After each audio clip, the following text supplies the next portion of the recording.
우리 하나님의 은혜가 온 성도들에게 함께하기를 바랍니다. 우리가 흔히 술 취한 사람을 보면 뭐 조금 취한 사람은 그렇지는 않겠지만 제대로 잘 취한 사람은 어떻게 됩니까? 걸음걸이도 비틀비틀하고 자기 생각도 어디 갔는지 자기도 잊어버리고 뭐 어떻게 되는지 모르는 완전히 제정신이 아닌 그런 사람이 됩니다. 그래서 이 취한다는 게 참 사람들의 삶에 있어서 물론 마시는 사람은 그게 좋아서 마셨겠지만 그러나 그 취하면 그때부터는 자기가 아닌 다른 사람이 되어버리죠. 이스라엘을 향한 하나님의 말씀이 하나님께서 이스라엘을 이제 멸망시키지만 다시 그들을 회복시키실 것이라고 하는 그 이사야의 예언을 통해서 이제 오늘 이제 51장 17절부터 주신 말씀을 보면 하나님이 이스라엘의 회복에 대해서 뭐라고 얘기하느냐 하면 여호와의 손에서 그의 분노의 잔을 마신 예루살렘이여 깰지어다 일어설지어다. 그래서 이스라엘을 향해서 깰지어다 분노의 잔을 마신 이 분노의 포도주를 마신 그 상태에 흔들거리고 비틀거리고 일어설 줄도 모르는 그런 상태에 있는 그 백성들을 향해서 깰지어다 일어설지어다 그렇게 말씀을 합니다. 그래서 오늘 우리가 이제 이 말씀을 통해서 하나님은 지금도 우리를 깨우시는 하나님이세요. 그래서 말씀의 제목이 오늘 깰지어다 하는 말씀입니다. 여러분은 깨어 있으십니까? 여전히 주무시고 계십니까? 생각 좀 해봐야 되겠습니까? 깰지어다. 이 깬다는 것이 과연 무엇인가 하는 것을 오늘 우리가 한번 살펴보기를 원합니다. 과연 나는 하나님이 원하시는 그 깰지어다 하는 그 깨어있는 생활을 살고 있는지, 이 분노의 잔을 마시게 되면 어떻게 되냐면 하나님의 분노는 그 분노 속에서 많은 진노, 어떤 심판, 전염병이라든지 기근과 두려움이든지 전부 하나님의 분노에서 나오는 거거든요. 자, 지금 전 세계 코로나 바이러스도 하나님의 분노의 잔의 일부예요. 일부. 그 분노의 잔을 지금 모든 사람들이 지금 마시고 있습니다. 그 분노의 잔을 마신 결과가 어떻습니까? 두려움과 염려와 근심입니다. 큰일 났다. 저도 아침마다 뉴스를 확인을 합니다. 오늘은 도대체 확진자가 몇 사람이야? 또 숫자가 늘었냐? 좀 줄었네, 늘었네. 이게 모든 관심이 지금 거기 다 쏠려 있는 거예요. 여러분, 이 하나님의 분노의 잔을 마셔서 어떤 전염병 아니면 전쟁, 기근 이런 많은 것들에 이제 그 사람들이 사로잡혀 살게 되면 다른 게 보이질 않습니다. 눈앞에 있는 상황 이것만 쳐다보면서 어떻게 하면 이 상황을 벗어날까? 어떻게 하면 이게 좀 빨리 끝났으면 어떻게 할까? 이런 생각으로만 살고 있을 뿐이에요. 하나님이 진짜 이 온 세계를 어떻게 다스려 가시는지를 볼 수가 없는 사람이 되어버렸습니다. 그 사람은 뭐냐면 절망의 잠을 자는 사람, 낭망의 잠을 자는 사람, 아니면 심지어 사망의 잠을 자는 그런 사람도 됩니다.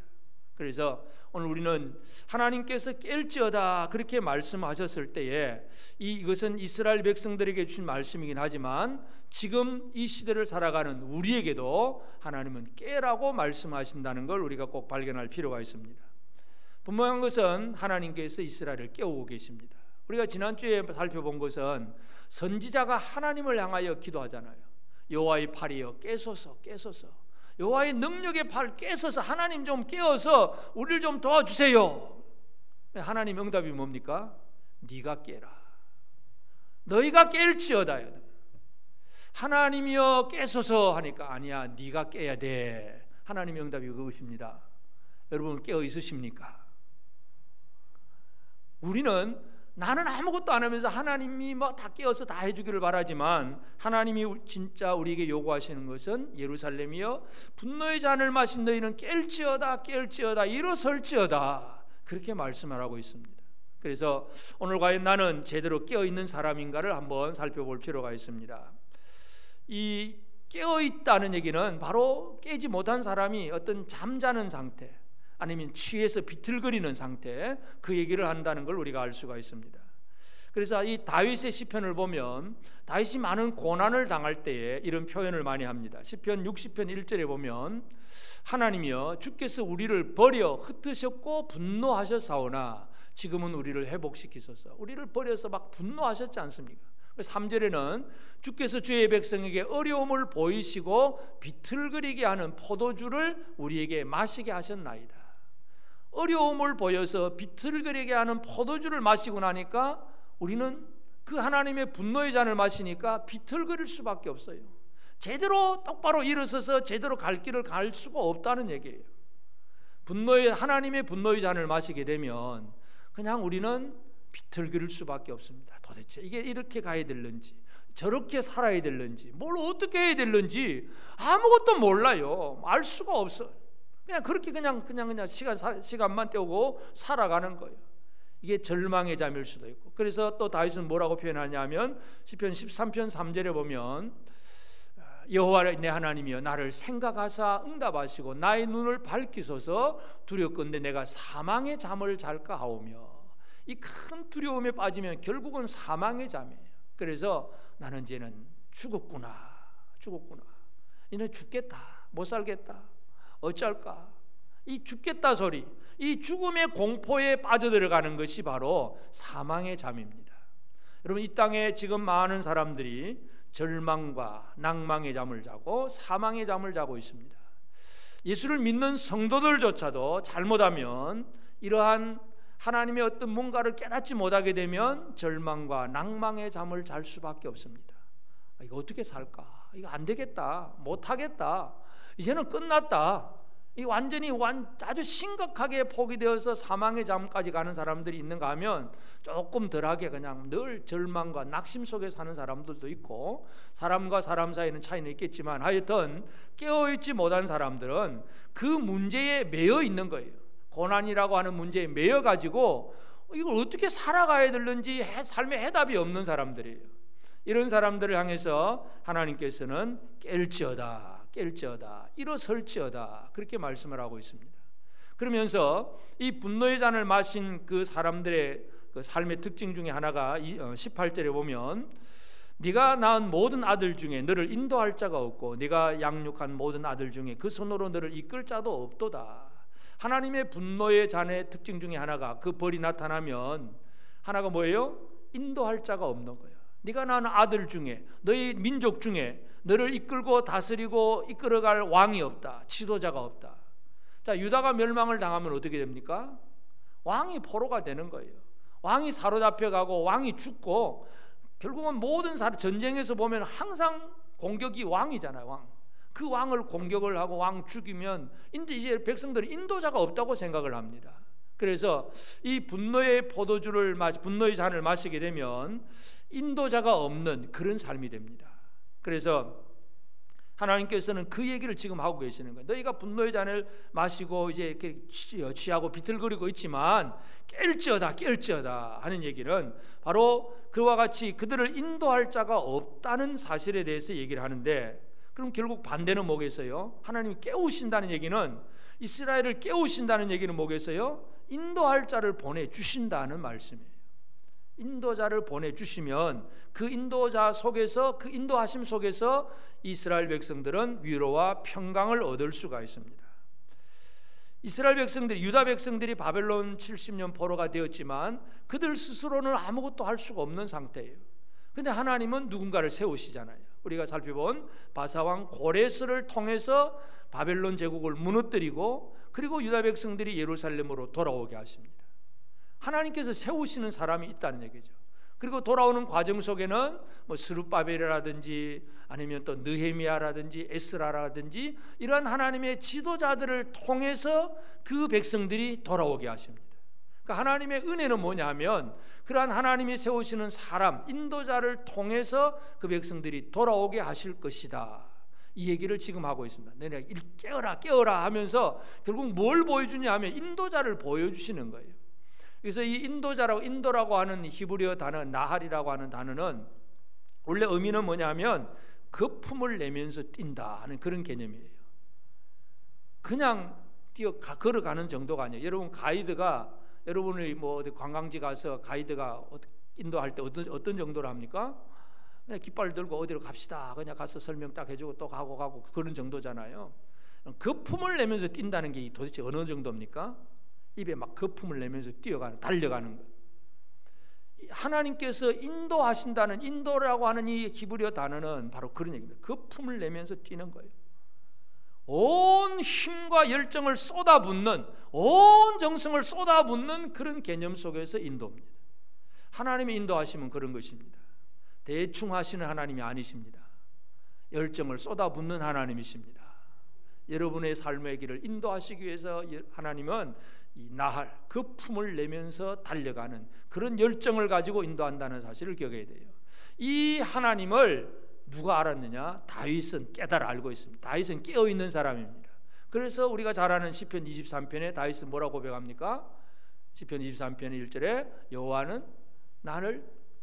여호와는 나의 목자시니 내게 부족함이 없으리로다. 그가 나를 푸른 풀밭에 놓이시며 쉴만한 물가로 인도하시는도다. 인도하시는다. 하나님의 인도, 이걸 제대로 깨달은 사람이 바로 다윗입니다. 그래서 다윗은 사울을 피해서 광야로 동굴 속으로 막 숨어서 빙막 도망 다니고 있는 처지지만 하나님께서 자신을 인도한다는 사실을 분명히 깨달아 알고 있어요. 이 하나님을 알고 깨닫는다, 일깨운다는 것은 바로 하나님의 인도하심을 분명히 아는 것, 이것이 바로 깨어있는 것입니다. 그래서 이제 깰지어다 하는 얘기는 다른 게 아니에요. 하나님이 누구신가를 아는 것, 하나님이 인도하심이 무언가를 제대로 아는 것, 이것을 향해서 깨어있기를 바라는 그런 말씀입니다. 그리고 또 하나님께서 이스라엘 백성들을 향해서 하시는 말씀이 21절에도 보면 그러므로 너 공고하며 포도주가 아니라도 취한 자여 이 말을 들으라. 포도주가 아니라도 취한 자여 들으라. 그러면서 22절 내 주 여호와 그의 백성의 억울함을 풀어주시는 내 하나님이 이같이 말씀하시되 보라 내가 비틀거름치게 하는 잔 곧 나의 분노의 큰 잔을 내 손에서 거두어서 내가 다시는 마시지 못하게 하고, 자기 백성들 속에 있는 분노의 잔은 하나님이 거두어 가십니다. 이제는 안 마시게, 못 마시게 하십니다. 그 다음에 23절에 뭐라 그럽니까? 그 잔을 너를 괴롭게 하던 자들의 손에 두리라. 그들은 일찍이 내게 이르기를 엎드리라 우리가 넘어가리라 하던 자들이라. 너를 넘어가려는 그들에게 내가 내 허리를 땅과 같이 길거리와 같게 하였느니라. 이 전쟁을 하고 막 이제 적군을 사로잡고 포로로 잡으면 땅바닥에 엎드리게 하고 막 발로 밟고 지나가고 막 이런 식의 행동을 했었어요. 뭐 그런 식으로 했던 것처럼 이스라엘은 그냥 짓밟힌 사람들이에요. 그런데 어떻게 하신다고요? 분노의 잔을 내 손에서는 거두어서 대적들에게는 마시게 하겠다. 이게 하나님의 약속의 말씀입니다. 그래서 하나님께서 하시는 일들이 그거예요. 이 분노의 잔을 가만히 보면 자기 백성들에게 향해서도 분노하세요. 근데 분노를 하시지만 어떻게 합니까? 회복할 때가 있다는 얘기죠. 그 분노하심에 대해서 끝낼 때가 있어요. 거둘 때가 있는 거예요. 그런데 대적들을 향해서 분노하시는 그 분노의 잔은 거둠이 없습니다. 그들은 심판이고 멸망입니다. 자, 이 유다가 멸망을 당하는 것은 바벨론에 의해서 망합니다. 그런데 또 바벨론도 완전히 망하고 메데바사 제국이 등장을 합니다. 또 헬라가 등장해서 메데를 무너뜨리고 없애버립니다. 로마가 등장해서 헬라를 또 다 무너뜨려 버립니다. 로마도 다 망해버렸습니다. 대적자들을 향해서 하나님이 분노의 잔을 주시는 것은 그들이 멸망하기까지, 심판하기까지 분노를 쏟아부으시는 하나님이세요. 그런데 자기 백성들을 향해서는 잘못이 있으면 어떻게 합니까? 분노하시기는 하여, 그러나 그건 심판이 아니라 다른 단어로 징계하시는 하나님이십니다. 시편 92편 7절에 보면 악인들은 풀같이 자라고 악을 행하는 자들은 다 흥황할지라도 영원히 멸망하리이다. 악인들은 영원히 멸망하게 될 것이고, 그러나 자기 백성들을 향해서는 뭐예요? 히브리서 12장 7절에 보면 너희가 참음은 징계를 받기 위함이라. 하나님이 아들과 같이 너희를 대우하시나니 어찌 아버지가 징계하지 않는 아들이 있으리요. 아버지는 사랑하는 아들을 징계하시네요. 그래서 징계 안 한다는 건 내버려 둔다는 얘기인데, 내버려 둔다는 얘기는 관계를 끊어버린 거잖아요. 하나님께서 자기 백성들을 향해서는 잘못을 저지르면 징계를 하세요. 그 징계는 분노가 있긴 하지만 그 징계의 목적은 뭐냐면 회복이 목적입니다. 그런데 징계 자체가 심판이 되고 회복이 없다면 영원한 멸망이 됩니다. 요즘 뉴스거리 중에 그런 게 많잖아요. 그냥 계부계모들이 늘 또 자기 엄마 그냥 친부모도 그럴 수도 있긴 하겠지만 하여튼 몇 살 안 된 어린아이를 학대하는, 아동 학대하는 거, 참 그 끔찍한 뉴스를 보면서 저게 과연 징계일까? 그게 징계겠습니까? 그건 징계가 아니잖아요. 자기의 어떤 원한 한풀이 하는 거예요. 그냥 자기 성격 그냥 기질 드러내서 그냥 해꾸지를 하는 것이지, 그 자식이 잘 되라고 네가 왜 이렇게 해야 되는데 안 돼 하고 잘못을 고쳐주는 징계가 절대로 아니에요. 그건 진짜 잘못된 죄악들이죠. 하여튼 성경은 부모가 자식을 초달을 하면서 바로 잡아가야 될 것을 분명히 얘기합니다. 근데 이 시대는 이제 막 이런 사건들이 많이 벌어지다 보니까 뭐 인권을 강조하다 보면 이제는 자녀들에 대한 권리까지 막 강조하면서 이제 이 시대가 이제 점점 더 그렇게 되면 부모가 함부로 예를 들어 이제 함부로 말도 못 합니다. 이제 앞으로는 이제 자녀도 막 자기 방어권을 다 가지고, 그러니까 이제 앞으로 자녀들이 제멋대로 가도 어떻게 해볼 도리가 없는 그런 시대가 거꾸로 될 수도 있습니다. 하여튼 분명한 것은 하나님은 자기 백성들을 향해서는 징계하시는 하나님이에요. 멸망시키는 하나님이 아니란 얘기죠. 분노의 잔을 자기 백성들에게서는 거두어서 대적들, 자기 허리를 밟고 지나가는 대적들에게 쏟아붓는 것, 이게 하나님께서 억울함을 풀어주시는 하나님이라는 것을 말씀합니다. 그래서 이사야를 통해서 하나님은 이 이스라엘 백성들이 깰지어다, 예루살렘이여 깰지어다, 결국 깨란 얘기가 뭐겠어요? 이 분노의 잔에 취해가지고 이제는 죽었구나, 못 살겠다, 어찌할까 하고 막 절망과 낭망 속에 있는 사람들에게 다시 한번 새로운 힘과 소망을 주는 것이 하나님께서 하시는 일입니다. 그래서 이 분노의 잔은 하나님께서 분명히 의로우신 하나님이기 때문에 잘못을 하면 분노하실 수밖에 없습니다. 그러나 그 분노의 잔은 이제 우리 하나님의 백성들에게 있어서는 회복이 될 수 있는 잔이라는 걸 기억을 해야 됩니다. 그래서 이 분노의 잔을 회복하는 일은 어떤 식으로 또 완벽하게 이루어지느냐, 결국 예수 그리스도를 통해서 이루어지는데, 예수님께서 제자들에게 이제 그런 얘기를 하시죠. 제자들끼리 특별히 그 제베데의 두 아들 야고보와 요한이 그 어머니를 통해서 로비를 활동을 하잖아요.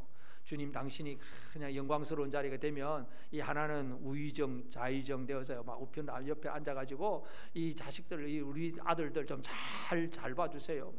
로비 활동을 하고, 결국 그게 뭐예요? 명예와 권력, 전부 이 예수의 제자라고 하면서도 여전히 명예, 권력 여기에 그냥 매어 있는 거예요. 뭐가 뭔지를 몰라요. 그때 예수님이 뭐라고 말씀하시냐면 마가복음 10장 38절에 보면 예수께서 이르시되 너희는 너희가 구하는 것을 알지 못하는도다. 내가 마시는 잔을 너희가 마실 수 있으며 내가 받는 세례를 너희가 받을 수 있느냐. 내가 마시는 잔, 이거 너희가 마실 수 있겠느냐, 그 얘기를 하십니다. 예수님께서 말씀하시는 그 잔이 뭐겠어요? 예수 그리스도의 십자가예요. 죽음이에요. 하나님의 분노의 잔이에요. 이 땅에 있는 죄인을 향한 하나님의 분노의 잔을 쏟아 부으시면 그 잔을 예수님께서 마시는 거예요. 이게 십자가의 죽으심이에요. 십자가에서 죽으신다는 얘기는 분노의 잔을 마시는 건데 네가 할 수 있겠냐, 이제 제자들이 그런 얘기를 하시는 거예요. 그런데 우리는 이 분노의 잔을 마신 예수님으로 인해서 오늘 우리는 어떤 사람이 되었습니까? 우리가 하나님의 분노의 잔을 마시지 않게 되었다는 사실, 이것을 기억하게 되기를 바랍니다. 이것이 복음입니다. 하나님의 분노의 잔은 죄를 지은 모든 사람들에게 임할 수밖에 없어요. 그런데 예수께서 아버지 내가 대신 마실게요 하고 대신 마신 거예요. 결국은 우리는 그 분노의 잔에서 벗어난 거예요. 이것이 주의 은혜이고 이것이 주의 사랑이고 구원입니다. 또 한 가지 우리가 기억해야 될 것은 이 분노의 잔을 마시면 마치 포도주가 아니라도 취한 자라고 표현을 했는데, 하여튼 이 잔은 거기에 취할 수밖에 없어요. 그래서 제정신이 아닌 사람이 되는 거죠. 모든 고난, 어떤 환난, 여기에 모든 정신을 다 빼앗기고 하나님이 어떻게 뭘 하시는지 전혀 모르는 그런 상태가 되는 것이 바로 취한 자입니다. 그런데 예수님이 분노의 잔을 마셨는데 예수님은 어떤 상태로 잔을 마십니까? 취한 상태가 아니에요. 예수님은 깨어있는 상태로 분노의 잔을 마십니다. 그 상징적인 사건이 뭐예요? 십자가에 달리셨을 때에 그 극심한 고난을 당하니까 사람들이 인정 좀 베풀어 준다고 뭐 해줍니까? 쓸개탄 포도주 한번 찍어갖고 그냥 맛보라 그러잖아요. 근데 그 결국 마취제예요, 마취제. 예수님은 어떻게 해요? 그것도 거절해 버립니다. 있는 고통을 그대로 다 당하십니다. 깨어있는 상태로서 뭔가 정확하게 알고 계시는 그 상태에서 분노의 잔을 다 마시는 거예요. 깨어있다는 얘기는 하나님의 뜻이 무언가를 안다는 얘기입니다. 그래서 겟세마네 동산에서 십자가 지시기 전부터 뭐라 그랬어요? 마가복음 14장 36절에 보면 이르시되 아빠 아버지여 아버지께는 모든 것이 가능하오니 이 잔을, 이 분노의 잔을 내게서 옮기시옵소서. 그러나 나의 원대로 마시옵고 아버지 원대로 하옵소서. 인간적인 면에서는 그 하나님의 분노의 잔을 마신다는 건 이거는 마실 수가 없는 거예요. 그런데 아버지 원대로 하옵소서. 분명히 맨정신으로 정확하게 깨달은 상태에서 그 잔을 받아 마시는 것이 바로 예수 그리스도입니다. 우리는 하나님께서 분노의 잔을 주셨을 때에 우리는 마실 수가 없어요. 우리가 이것을 마시면 망하고 죽습니다. 그런데 예수님은 대신 우리를 대신해서 분노의 잔을 마셨다는 사실을 기억하시기를 바랍니다. 그 때문에 우리가 지금 살고 있는 거예요. 분노의 잔을, 하나님이 주신 분노의 잔을 예수 그리스도가 우리를 대신해서 깨어있는 상태에서, 취하지 않은 상태에서 분노의 잔을 예수님께서 다 마셨고, 뿐만 아니라 이 분노의 잔을 마신 사람들의 특징이 뭐예요? 인도자가 없어지는 거잖아요. 지도자가 없어지고 왕이 없어지고 인도자가 없어집니다. 그러니 예수님이 하시는 일은 뭐냐면 이 땅에 오셔서 사람들을 바라보시면서, 사람들을 어떻게 보셨느냐 하면 마가복음 9장 36절에 보면 무리를 보시고 불쌍히 여기시니 이는 그들이 목자 없는 양과 같이 고생하며 기진함이라. 그 백성들을 바라볼 때에 이 백성들을 목자 없는 양처럼 바라보셨습니다. 양을 키워보지 않은 우리 대부분 한국 사람들은 이 말이 그렇게 실감나지 않겠지만 그 중동 지역의 그 광야나 그 황무지의 그 양들을 지금 키우고 있습니다. 그런데 그 양들은 목자가 있어야 사는 동물입니다. 이 양은 지독한 근시예요. 앞을 1m 밖으로도 내다보지 못하고 가장 자기 발 밑에 있는 풀 그것만 뜯어먹고 사는데, 그러다 보면 목자가 없다면 어떻게 됩니까? 어디로 가야 될는지를 모르는 거예요. 그리고 그 가는 길이 위험한 길인지 잘못된 길인지 그것도 모르고 그냥 살 수밖에 없는 것이 양이고, 그나마 오래 살면 다행이지만 양은 자기 스스로를 보호할 수 있는 어떤 능력이 없는 그러한 순한 양입니다. 맹수들에게 사로잡아 먹힐 수 있는 먹잇감밖에 안 되는 게 양이에요. 예수님이 그 사람들 무리를 보시면서 목자 없는 양과 같이 고생하며 기진하고 있다는 것을 바라보셨어요. 사람들을 그렇게 보시면서, 그래서 예수님이 사람들 속에서 자신을 뭐라고 얘기하시냐면 내가 목자다, 나는 선한 목자다. 요한복음 10장 14절 15절에 보면 나는 선한 목자라, 나는 내 양을 알고 양도 나를 아는 것이 아버지께서 나를 아시고 내가 아버지를 아는 것 같으니 나는 양을 위하여 목숨을 버리노라. 양을 위하여 목숨을 버리는 선한 목자라고 주님은 말씀을 합니다. 나할은 거품 물고 뛰어가는 그런 정도인데, 이 선한 목자 예수님은 어느 정도로 하신다고요? 자신의 목숨까지도 내어놓는, 이게 진정한 인도자예요. 그냥 열심히만 하는 정도의 개념이 아니라 자신의 모든 것을 내려놓으시고 이 목자 없는 양들이 그 우리 안에서 보호를 받을 수 있고 양육 받을 수 있도록 인도해 주시는 분이 예수 그리스도입니다. 그리고 그 인도를 누가 또 받을 수 있게 합니까? 그 다음에 17절에 16절에 보면 또 이 우리에 들지 아니한 다른 양들이 내게 있어 내가 인도하여야 할 터이니 그들도 내 음성을 듣고 한 무리가 되어 한 목자에게 있으리라. 이 우리에 들지 아니한 다른 양들, 이 유대인들이 아닌 이방인들까지도 내가 다 인도하겠다. 예수님의 인도하심이 어느 정도입니까?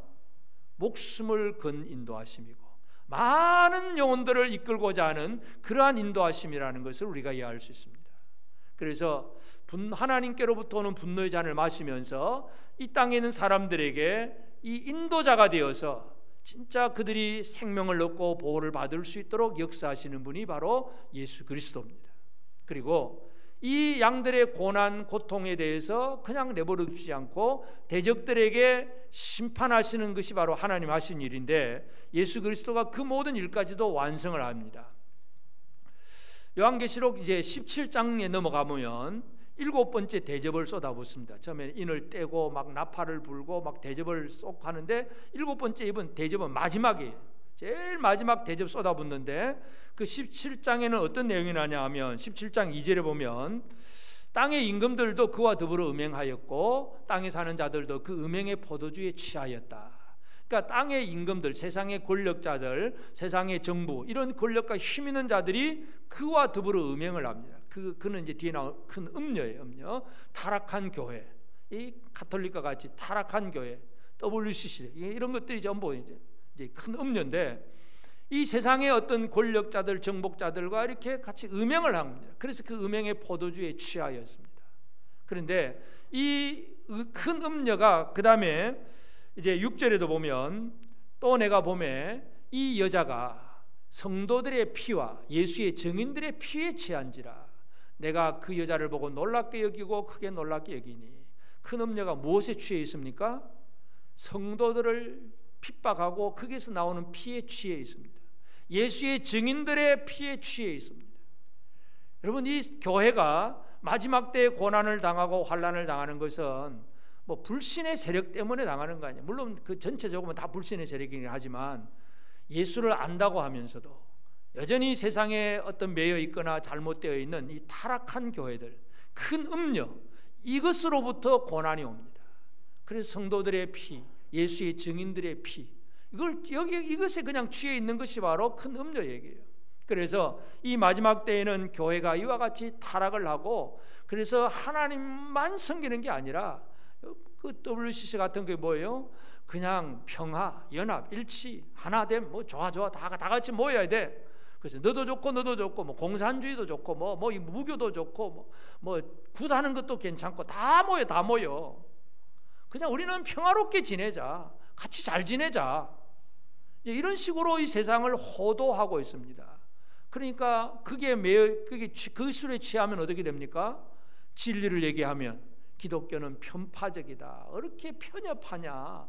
어떻게 너그만 잘났느냐? 늘 교회를 향해서 그런 얘기를 많이 하잖아요. 그게 결국 성도들을 이제 피 흘리는 일들입니다. 하여튼 이 타락한 교회가 나아가는 그것 때문에 결국은 진리로 사는 교회들이 더욱더 많은 고난을 당합니다. 그래서 이제 이것이 마지막 때의 교회들의 모습인데, 그래서 예수님 뭘 하시느냐 하면 17장 이제 14절에 보면 그들이 어린 양과 더불어 싸우려니와 어린 양은 만주의 주시요 만왕의 왕이심으로 그들을 이기실 터이요 또 그와 함께 있는 자들 곧 부르심을 받고 택하심을 받은 진실한 자들도 이기리로다. 예수 그리스도는 원수를 갚아주십니다. 큰 음녀를 향해서 예수님은 만주의 주님, 만왕의 왕으로서 그들을 이기실 것이고, 뿐만 아니라 어떻게 해요? 그와 함께 있는 자들, 교회, 진정으로 진리의 말씀을 지켰던 교회들도, 부르심 받고 택함 받은 그 교회의 진실한 자들도 이기게 될 것입니다. 이것이 주님이 하시는 일입니다. 원수를 갚아주시고 우리가 그 승리자의 자리에 설 수 있도록 우리를 높여주시는 것이 바로 예수 그리스도께서 하시는 일입니다. 그래서 하나님께서 분노의 잔을 말씀을 하셨을 때에 처음에는 이스라엘이 죄 때문에 그 분노하셨지만, 그러나 그 분노의 잔을 거두어서 대적들에게 주시고 오히려 억울함을 풀어주시고 대적들을 향해 진노하고 심판하시는 이 하나님의 마음이 이사야를 통해서 들려졌고 예수 그리스도로 말미암아 그것이 완성이 됩니다. 그러므로 이제 오늘 우리는 하나님께서 예루살렘이여 깰지어다 일어설지어다 이렇게 얘기를 하셨는데, 그러면 과연 나는 깨어있는 사람인가? 오늘 이 시간 우리 다시 한번 확인하시길 바랍니다. 여러분은 깨어있는 분들입니까? 깨어있으십니까? 잠을 자고 계십니까? 자, 깨어있다는 게 뭐겠어요? 예를 들어서 제가 누워 있는데 막 눈은 감고 있습니다. 그러나 깨어 있으면 어떻게 됩니까? 눈은 감았다고 하고 뭐 잠자는 모습이라고 할지라도 눈 감고 있어도 지나가면 발자국 소리만 들어 저건 누가 지나가는구나. 또 딸그닥 소리 저거는 지금 뭐 하는구나. 눈 감고도 알고 있으면 그 사람은 자는 사람이 아니죠. 깨어 있는 사람이죠. 그런데 예를 들어서 막 게임 하느라고 막 정신이 게임에 화면에 그냥 온 집중을 하느라고 뒤에서 엄마가 뭐라고 얘기해도 무슨 소리도 안 들리고 맛있는 거 갖다 줘도 도대체 그게 있는지도 모르고 그냥 화면에만 매여 있으면 그 사람은 깨어 있는 사람이 아니잖아요. 그냥 자는 자예요. 그냥 화면에 취해서 자는 자예요. 똑같은 비유입니다. 오늘 우리는 그렇기 때문에 어떻게 깨어 있어야 되느냐. 중요한 것은 이 모든 것을 주관하시는 하나님에 대해서 깨어 있어야 됩니다. 하나님에 대해서 깨어 있어야 돼요. 하나님은 지금 이 이스라엘을 어떻게 하세요? 이스라엘이 뭔가 자기들이 회개 운동을 일으키고 우리가 뭔가 잘못했습니다 하고 뭔가 회개 운동을 일으키니까 하나님이 응답해가지고 분노의 잔을 거두는 하나님이 아니에요. 이스라엘은 아무것도 한 것도 없어요. 그냥 절기상으로 금식의 절기가 있었는지 몰라도 스가랴서에 보면 그게 나를 위한 거냐 다 너희를 위한 거 아니냐 그럴 정도로 아주 형식적인 그거밖에 없었어요. 그럼에도 불구하고 하나님은 자기 백성들에게 회복을 주십니다. 한마디로 이게 뭐예요? 은혜라고 하는 것이죠. 하나님의 은혜. 그래서 하나님의 그 자기 백성들의 억울함을 풀어주시는 야 이게 하나님의 은혜구나, 이게 은혜구나 하는 것을 깨달아지는 사람은 깨어있는 사람입니다. 여러분 주의 은혜를 제대로 깨닫고 사십니까? 뭔가 힘든 과정을 막 거쳐가지고 뒤돌아서서 아 그때 그래 하나님 도와주신 거구나 하고 나중에 깨닫는 사람이 꽤 있어요. 그래 여러분들도 그럴 수도 있는데 근데 그 순간 고난을 당하는 순간 그 순간 자체에는 잘 깨닫지를 못하지요. 깰지어다 하는 얘기는 고난을 당한 그 순간에도 깨어 있어야 됩니다. 사도 바울이 하나님의 은혜에 대해서 뭐라고 얘기하냐면 고린도전서 15장 10절에 그러나 내가 나된 것은 하나님의 은혜로 된 것이니 내게 주신 그의 은혜가 헛되지 아니하여 내가 모든 사도보다 더 많이 수고하였으나 내가 한 것이 아니요 오직 나와 함께 하신 하나님의 은혜로다. 여러분 사울이 예수 믿는 자들을 핍박하러 다니다가 어느 날 깨닫고 예수님을 영접을 했습니까? 어떻게 했습니까? 여전히 위협과 살기가 등등한 사울을 예수님이 하늘에서 부르시고 그를 향하여 말씀하셨을 때 이제 깨닫게 지는 거죠. 내가 이거 잘못이구나 생각해 보니까 잘못이구나 하고 돌아선 게 아니에요. 전적으로 주의 은혜로 말미암아 바울은 회개하는 사람이 된 것입니다. 은혜는 그것이에요. 내가 며칠 금식기도 하니까 되었더라 그게 개념이 아니라 나는 아무것도 한 것도 없는데 오직 주의 은혜로 말미암아 이루어진 것입니다. 여러분 우리가 주의 은혜를 깨닫는다는 것은 바로 그것입니다. 내가 한 건 별 것도 없는데 아무것도 아닌데 그런데 하나님 지금도 나를 이렇게 인도하는구나, 하나님 지금도 나와 함께 하시는구나, 이게 깨달아진다는 것은 깨어있는 사람이 된 것입니다. 깰지어다. 하나님의 은혜에 대해서 깨어있는 사람이 되기를 바랍니다. 깨어있다는 얘기는 야곱의 예를 들어보면 자 야곱이 형 에서를 피해서 이제 도망을 가잖아요. 그러면 이제 집을 떠납니다. 자 어떻게 살았든지 간에 그 집에는 부모님도 있고 특별히 자기를 사랑하는 어머니도 계시고 그래서 야곱은 그 집 안에서는 평안하게 잘 살았어요. 그런데 이제 결국은 이제 이 에서와의 관계 속에서 결국은 에서가 죽이려고 하니까 도망을 갈 수밖에 없습니다. 광야로 나왔습니다. 자 광야에는 집이라고 하는 건물도 없고 천막도 없고 아무것도 없습니다. 잠을 자는데 뭘 베고 잡니까? 돌덩어리 하나. 이게 돌덩어리 하나 그냥 베고 자요. 노숙자예요. 성경에 나오는 노숙자예요. 현대 노숙자가 그런 사람 같아요. 집이 없죠. 집이 없어요. 그냥 돌베개 하고 자는 거예요. 그런데 그날 밤에 꿈에 뭐가 보입니까? 하늘에 사닥다리가 닿은 것이 보이고 천사들이 오르락내리락 하면서 하나님께서 하신 말씀들이 들려집니다. 그 꿈에서 깨어나서 야곱이 어떻게 합니까? 돌을 세워놓고 기름 부으면서 서원을 하면서 자기가 그렇게 잠자던 그 땅 이름 지명을 뭐라고 부릅니까? 아시는 분 뭐라고 불렀어요? 그 땅을? 그 땅 이름이 어디예요?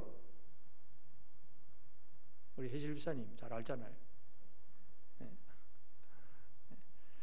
히브리 알파벳에 보면 두 번째 글자가 벳이라고 하는 것이 바로 집을 넣으면 집. 엘은 하나님, 벳엘 하나님의 집, 하나님의 집. 그러니까 광야예요. 눈 떠도 뭐 갑자기 뭐 집이 지어진 게 아니에요. 바로 옆에 뭐 어머니가 와 있는 것도 아니고 아무것도 없어요. 눈 감기 전이나 눈 뜬 이후에나 상황은 변함이 없습니다. 광야, 메마른 곳이고 그저 사람도 없는 곳이고 위험한 지경이고 홀로 쓸쓸하고 외로운 곳이고 힘든 곳이에요. 상황은 변함이 없어요. 여전히 그대로예요. 그런데 그 땅이 뭐라고 그럽니까? 여기가 하나님의 집이로구나. 이게 이제 깨어있는 사람이 된 거예요. 야곱이 깨어있는 사람이 된 것입니다. 야, 여기가 하나님의 집이구나. 여기 베델이다, 베델. 여러분의 삶 속에서 베델을 발견하게 되시길 바랍니다. 아이고, 그냥 경제적으로도 힘들고 우리 청년들 취직도 잘 안 되고 또 코로나는 빨리 안 없어지고 막 여러 가지 힘들고 어려워서 어쩔 줄을 모르고 아이고 그냥 늘 낙심하며 살아가는 사람은 아직도 베델이 없는 사람이에요. 그 상황은 변함이 없어요. 상황은 여전히 정가동이에요. 그런데 하나님은 함께 하시는구나. 그래도 하나님이 내게 말씀하시는구나. 이게 깨달아지는 사람이 베델을 외칠 수가 있는 사람입니다. 우리는 하나님에 대해서 깨어있는 사람이 되어져야 됩니다. 하나님 나와 함께 하시는구나. 하나님 이렇게 인도하시는구나. 하나님 이렇게 말씀하셨구나. 이게 깨달아지는 것, 이것이 깨어있는 사람입니다. 깰지어다. 옆 사람에게 한번 합시다. 깰지어다. 두 번. 하나님에 대해서 깨어있는 사람이 되기를 바랍니다. 하나님이 나를 지금도 역사하고 계신다는 것, 눈에 보이는 어떤 상황을 보고 두려워하는 게 아니라 이 모든 것들을 주관하시는 하나님이 누군가를 보고 깨어있는 성도가 되는 것이 중요합니다. 그렇게 되면 두 번째는 뭐예요? 하나님의 그 인도하심은 독생자 예수 그리스도를 보내어서 우리를 인도하시는 거예요. 다시 말해서 이제 우리는 하나님의 인도하심에 대해서도 깨어 있어야 됩니다. 하나님의 인도하심에 대해서 깨어 있는 것. 에베소서 5장 14절에 보면 그러므로 이르시기를 잠자는 자여 깨어서 죽은 자들 가운데서 일어나라. 그리스도께서 너에게 비추이시리라 하셨느니라. 잠자는 자여 깨어서 죽은 자들 가운데서 일어나라. 그리스도께서 너에게 빛이 되신다. 예수 그리스도가 빛이 되시고 그러므로 우리는 빛 가운데 살아갈 수 있는 사람이 되는 것입니다. 그래서 예수 그리스도만이 우리가 나아갈 길을 이끌어주는 생명의 빛이 되십니다. 그런데 이제 이 인도하심에 대해서 우리가 또 기억해야 될 것이 내가 원하는 곳, 내가 바라는 곳으로 주께서 인도해 주시기를 바라는 기도. 여러분 혹시 그런 기도를 안 하셨어요? 하나님 이렇게 되고 싶습니다. 하나님 이렇게 가고 싶습니다. 이러한 일을 원합니다. 도와주시옵소서. 3일 금식 기도하고 40일 금식 철학기도 하고 뭐 열심히 부르짖는데 뭐 해달라는 거예요? 내가 가고 싶은 곳으로 인도해 주시옵소서.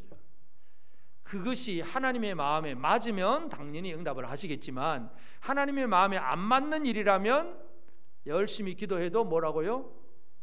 아무 의미가 없는 거예요. 하나님 그거 안 들어주시죠. 들어주면 그 사람이 망하는데.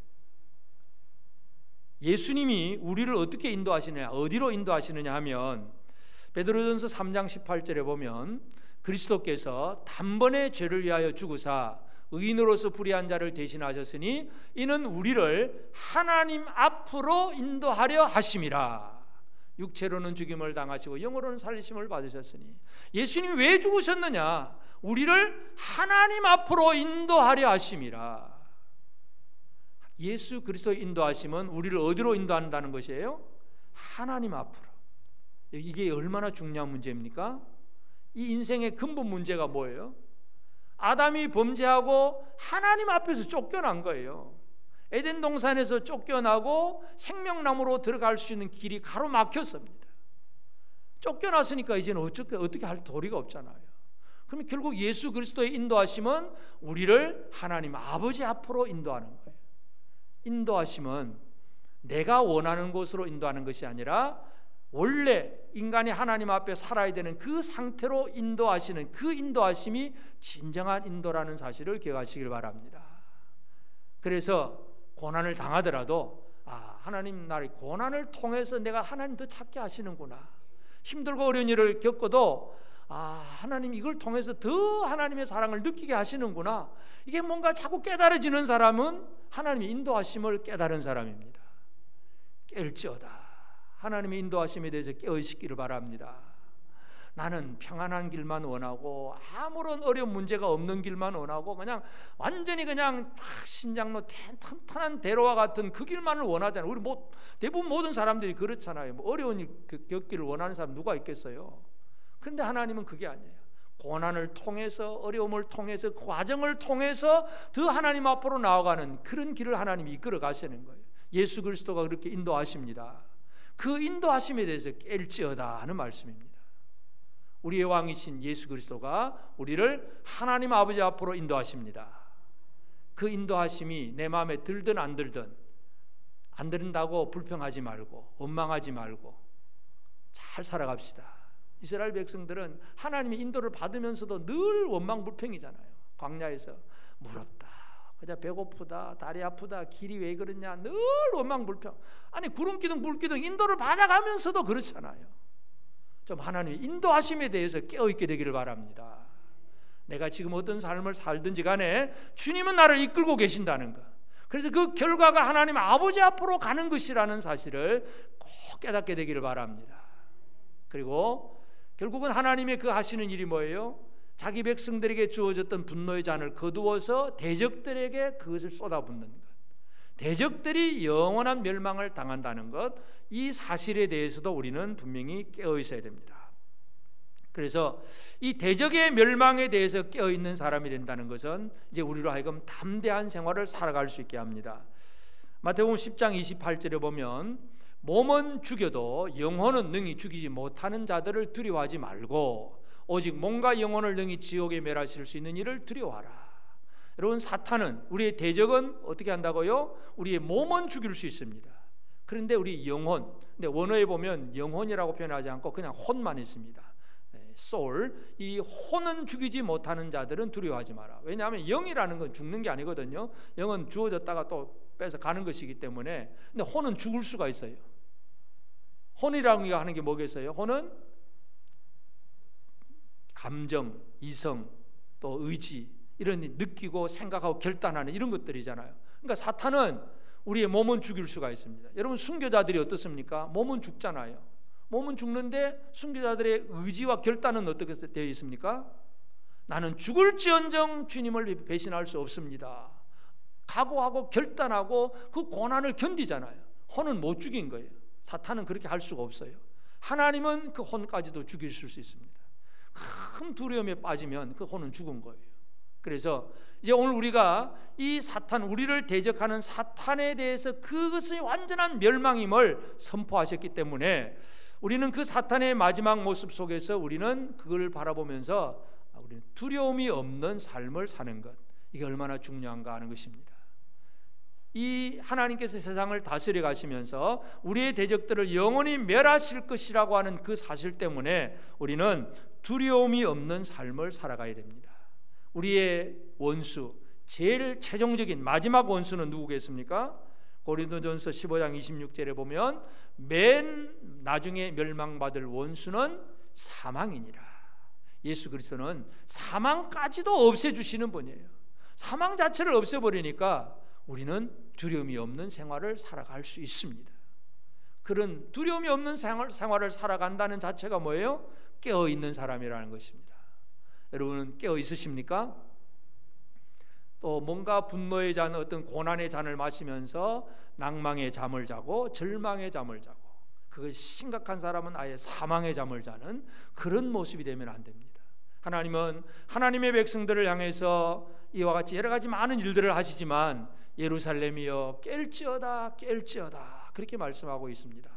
오늘 이 시대를 살아가는 저와 여러분들에게도 하나님은 지금도 말씀하십니다. 깰지어다 깰지어다 일어설지어다. 아멘. 깨어있기를 바랍니다. 하나님은 지금도 나와 함께 하신다. 하나님은 나를 이렇게 지금도 인도하고 계신다.